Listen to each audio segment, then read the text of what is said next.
السلام عليكم. أنا من جبل الأكراد، وبدي أعطي معلومات عن منطقتنا نحن، لحتى أهل روجافا، أهل قامشلي، أهل كوباني يعرفوا معلومات عن إخواتهم اللي مقيمين في اللاذقية. طبعا حاليا جبل الأكراد ما فيه حدا، أغلب الناس تهجرت يعني.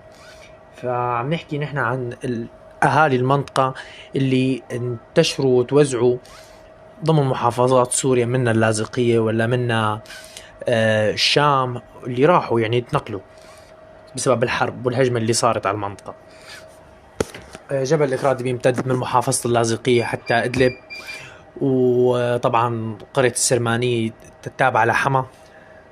الجبل مقسم لثلاث عشائر أساسية، اللي هي عشيرة الموشان وعشيرة العوجان وعشيرة الشيخاني. بيحكي أهل جبل الأكراد لهجة عربية جبلية، جبلية بس مع مفردات كردية بحتة.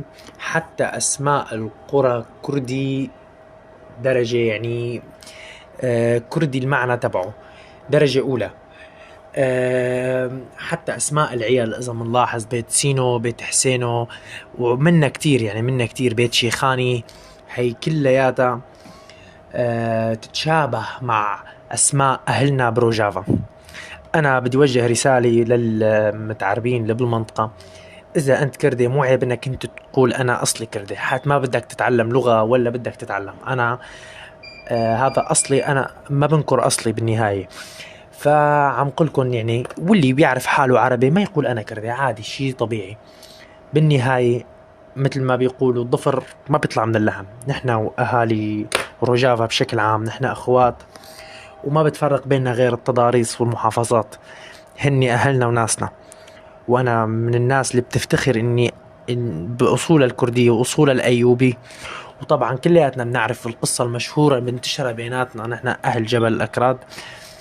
المنتشرة نحن لما جينا مع صلاح الدين الأيوبي واستقرينا بالمنطقة وحمينا خطوط الجيش الخلفية، نحن حمينا خطوط الجيش الخلفية وبقينا بالجبل. نحن المحاربين وأهلهم بقوا ونحن بقينا.